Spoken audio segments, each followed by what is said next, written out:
que vous allez très bien. Nous aussi, nous sommes en forme. Nous sommes à la suite de nos bases de la formation pour les entrepreneurs MLM. Et nous croyons que donc, vous avez apprécié la vidéo précédente. Nous parlions donc de la première chose, donc de la base, de la première activité à mener pour toutes les personnes qui désirent réussir en MLM qui concernait le contact. Donc, vous avez vu donc d'une manière détaillée ce que c'est un contact, comment la subdiviser.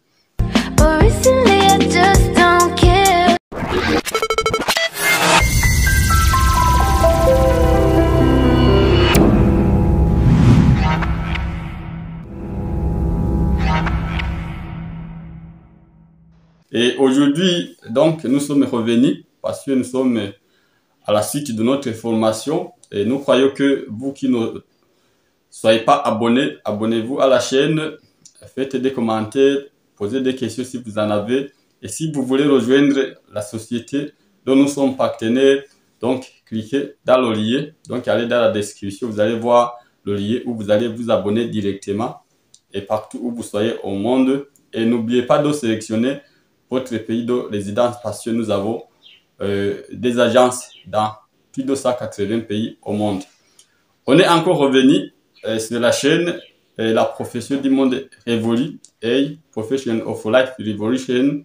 C'est moi encore, votre coach formateur. Nous sommes donc ici pour vous aider, pour vous épauler, vous les entrepreneurs qui ont les pignets, donc rejoindre donc cette profession, cette noble métier où nous parlons donc du MLM et la santé. Nous vous aidons de comprendre le MLM et la santé. Aujourd'hui, donc vous qui soyez présents, donc vous qui soyez intéressés par nos actualités, nous avons préparé, nous avons prévu donc un sujet très délicat, un sujet très important qui est la suite de notre programme qui concerne l'invitation. Donc après que vous avez eu votre liste des noms, votre liste des contacts, donc la première chose à faire c'est que donc il faut que vous sachiez ce que c'est une invitation. Parce que donc afin que vous présentiez votre activité, votre opportunité, donc il faut savoir que vous soyez donc professionnel à mener une invitation.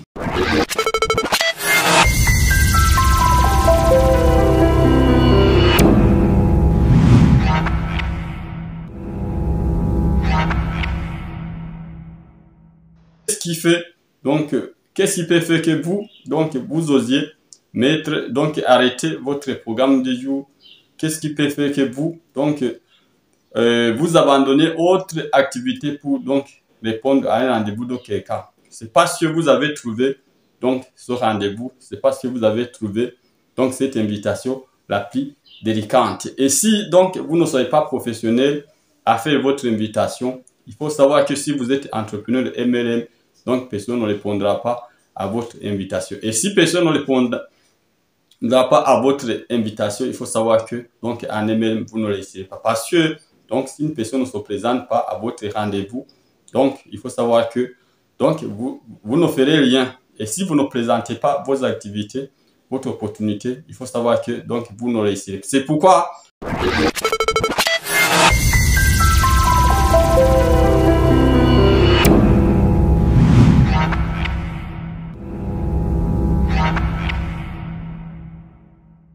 donc aujourd'hui, donc si votre liste de contacts, il faut savoir que nous avons 3 grands groupes.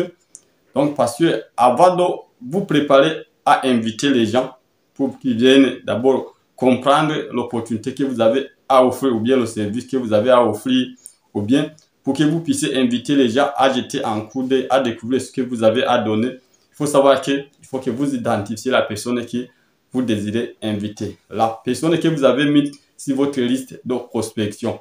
Donc je vous ai parlé la fois passée qu'il y a une différence entre un contact et un prospect, parce qu'un prospect, c'est une personne ciblée. Dans le ciblage donc, de vos prospects, vous savez que nous avons 3 grands groupes. Il y a ce qu'on appelle la liste faible ou bien la liste donc, de gens qui sont faibles, c'est-à-dire les gens qui ne peuvent pas rater votre demande, les gens qui vous respectent, les gens donc, qui vous obéissent, ou bien les gens qui connaissent bel et bien ce que vous faites. Donc, il y a une autre catégorie donc, des personnes qui ne vous des personnes de votre égard, ce que moi j'appelle les matures, les personnes qui sachent qu'ils ont donc les activités qu'ils mènent, les personnes qui sachent que donc ils sont occupés par les activités, les personnes donc qui ne sont pas curieux, bien des personnes qui vous considèrent comme une personne habituelle, bien une personne très familière.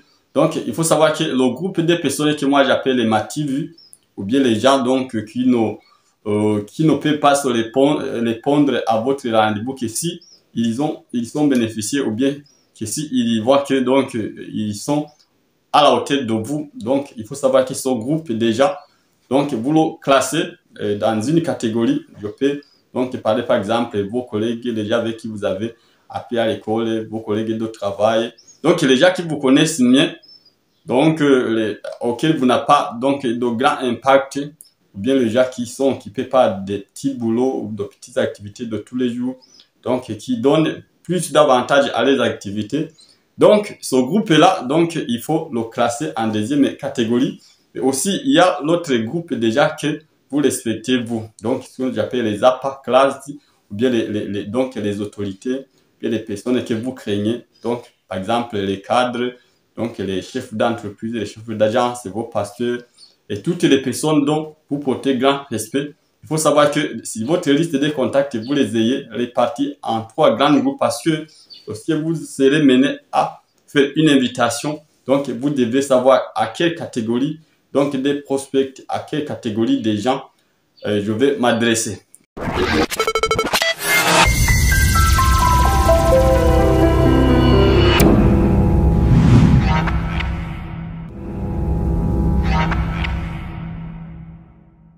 Et une fois dressé donc ces 3 grandes catégories, il faut savoir que pourquoi est-ce que vous invitez les gens?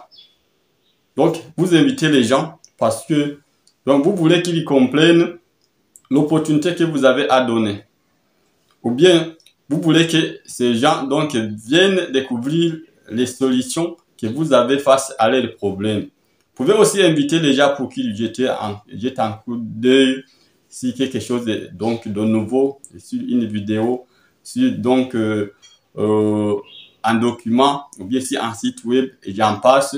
Donc il faut savoir que afin que vous soyez professionnel, ou bien afin que donc vous vous assurez que donc l'information que vous tendez à donner a été bien transmise, il faut savoir donc les procédures de bien mener votre invitation.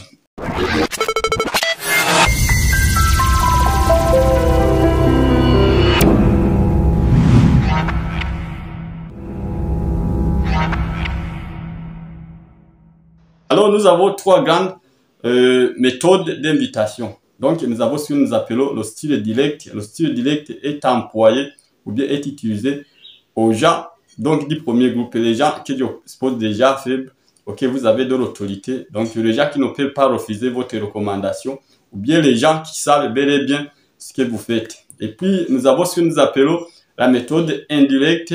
Donc c'est une méthode qui est super efficace et qui est beaucoup utilisée par les entrepreneurs MLM. Et cette méthode est la mienne, donc employée et la plus conseillée pour tous les entrepreneurs qui veulent réussir en MLM. Il faut que vous utilisiez donc la méthode indirecte. Et puis donc cette méthode est beaucoup donc généraliste. Ça peut être utilisé au sujet faible, ça peut être utilisé donc aux gens du deuxième groupe, mais aussi nous avons une 3e méthode que moi je nomme la méthode super directe, plutôt super indirecte, donc qui est la méthode utilisée aux gens que vous respectez, aux gens donc qui sont supérieurs à vous, donc aux gens donc qui ne s'attendent pas à quelque chose de nouveau ou bien à une chose grandiose envers vous. Et vous allez utiliser et donc la 3e qui est la méthode super indirecte. Donc il y a d'abord sur les 3 grandes méthodes, le style direct, je vous ai dit, donc c'est un style qui est utilisé au sujet faible, donc aux gens du premier groupe, les gens qui vous respectent, les gens qui ne peuvent pas renier votre recommandation, ou bien les gens qui connaissent déjà ce que vous faites. Donc il y a le style indirect, donc qui est utilisé, qui est globaliste et qui est le plus préféré et qui donne beaucoup de résultats, et qui est souvent employé pour le deuxième groupe, des gens donc les mativus, les gens de votre égard, les gens donc avec qui vous concurrez donc les gens qui sont occupés par les activités de tous les jours et qui ne donnent pas donc facilement les temps à vous. Et puis nous avons la méthode ultra ou super indirecte qui est utilisée pour les gens donc dont vous respectez, les gens que vous respectez, donc auxquels vous avez peur, ou bien les gens donc qui se croient super ou supérieurs et qui donc ne s'attendent pas à des opportunités en provenance de tout le monde. Donc, ayant su donc identifier les trois grandes méthodes, il faut savoir que il y a ce que nous appelons les émotions d'une invitation. Chaque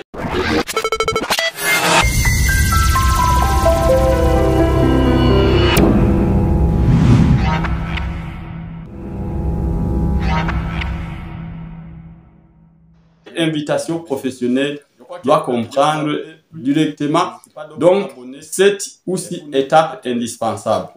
Il faut savoir que pour qu'une invitation soit bien sûr professionnelle, il faut que ce soit une invitation qui est très brève, il faut que ce soit une invitation qui est très attirante, donc il faut qu'il soit une invitation qui attire l'attention donc de la cible. C'est pourquoi, pour que vous meniez une invitation professionnelle, que ce soit le style direct, le style indirect ou le style ultra indirect, donc il faut savoir que vous devez donc composer votre invitation en 7 ou 6 étapes suivantes.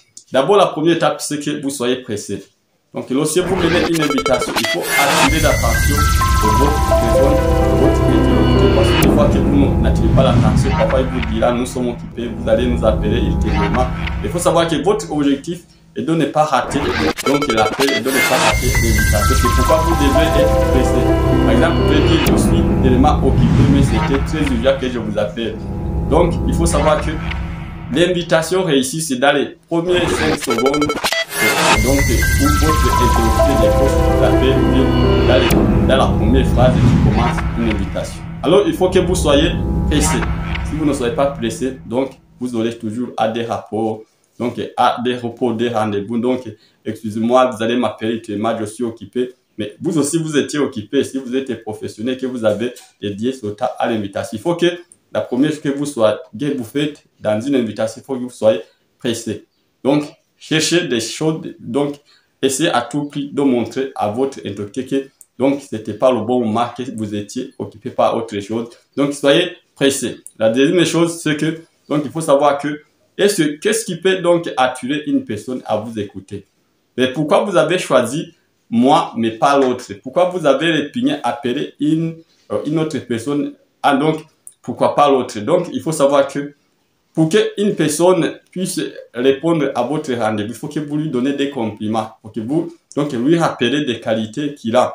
C'est pourquoi la deuxième chose que vous donnez, vous devez donner des compliments, donc des mérites, des qualités, des objectifs, donc des choses donc qui se trouvent en lui, mais qui ne peut pas être trouvées en quelqu'un d'autre. C'est pourquoi donc vous deviez donc complimenter votre prospect. Par exemple, vous pouvez dire, vous croyez que donc vous avez été parmi les personnes qui m'aidaient beaucoup.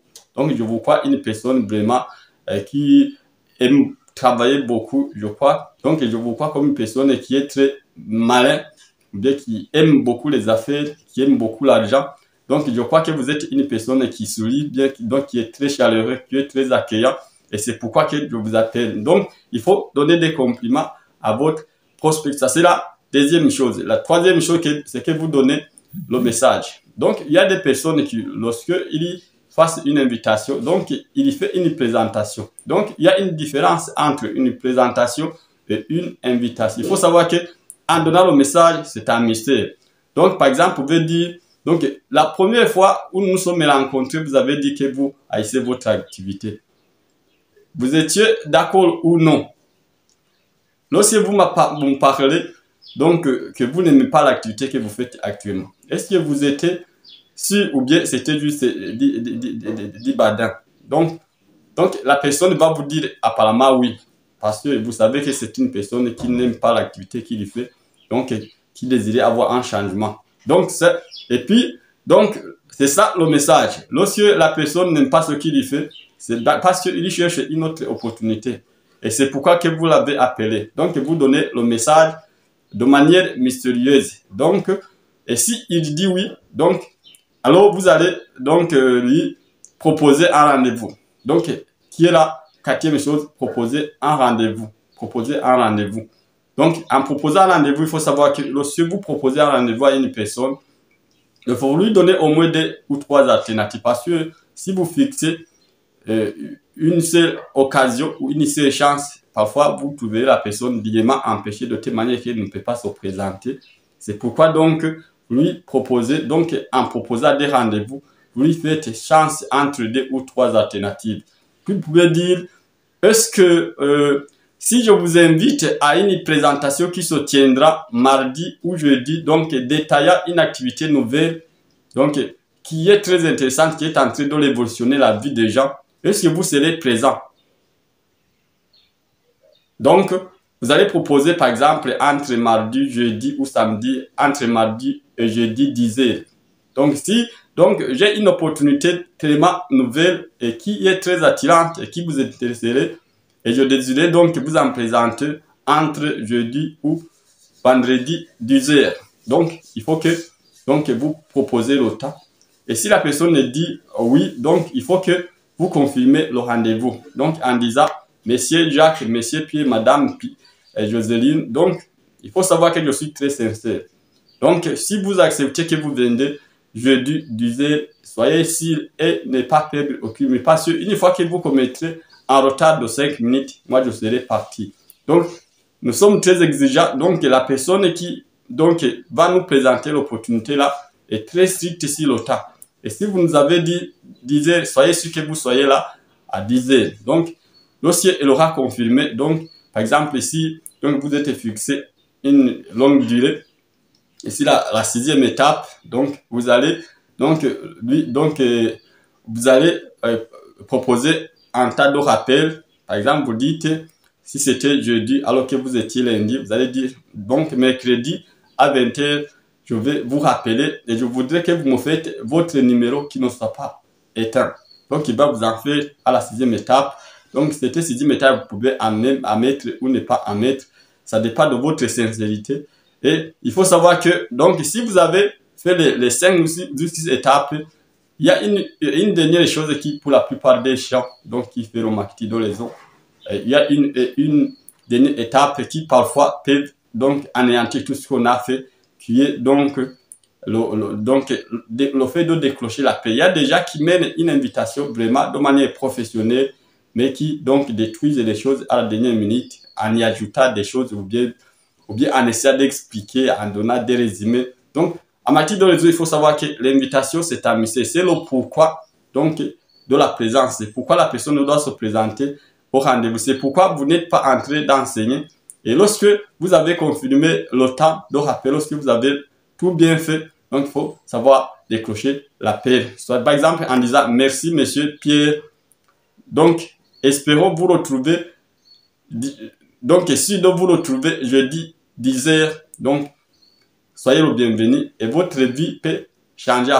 Donc, et puis, vous pouvez dire merci donc pour le rendez-vous et nous espérons que donc, vous serez présent. Donc, vraiment, je vous remercie beaucoup et puis, à nous revoir jeudi. Donc, il faut savoir qu'il faut que vous déclochiez la paix de manière instantanée sans que vous mettiez trop de discours. Et une très bonne invitation ne doit pas, en général, dépasser 2 minutes au plus. Il faut savoir que lorsque vous faites une invitation, vous devez savoir que d'abord les coûts téléphoniques sont très énormes. Donc, lorsque vous faites une invitation, je vous conseille de ne pas utiliser les appels WhatsApp. Donc, il faut utiliser l'appel direct parce qu'il faut que vous soyez en beau closant. Donc, utilisez l'appel direct ou bien si donc c'est impossible, il faut utiliser l'appel WhatsApp, mais soyez toujours pressé. Donc, il faut savoir que lorsque vous dépassez 2 minutes alors que vous avez dit que vous êtes très pressé, donc vous vous contrariez vous-même et vous amenez beaucoup donc des doutes en votre prospecteur. Je crois que donc j'ai été un peu efficace. Si vous voulez vraiment réussir en marketing dans les autres, lorsque vous ne serez pas invité, donc il faut savoir que vous n'aurez pas déjà à qui présenter votre opportunité. Et il faut savoir que l'invitation, donc vous pouvez ne pas être à mesure de faire une très bonne présentation, mais vous allez réussir en réussissant donc à amener les gens dans les salles de formation. Vous allez réussir votre activité donc en réussissant à amener les gens au rendez-vous de votre palais. Vous allez donc réussir votre activité en réussissant donc à amener les gens donc à la rencontre des événements et tout autre donc qui est efficace ou bien qui pourrait amener votre prospect à comprendre l'opportunité que vous avez à donner ou bien donc le service ou bien la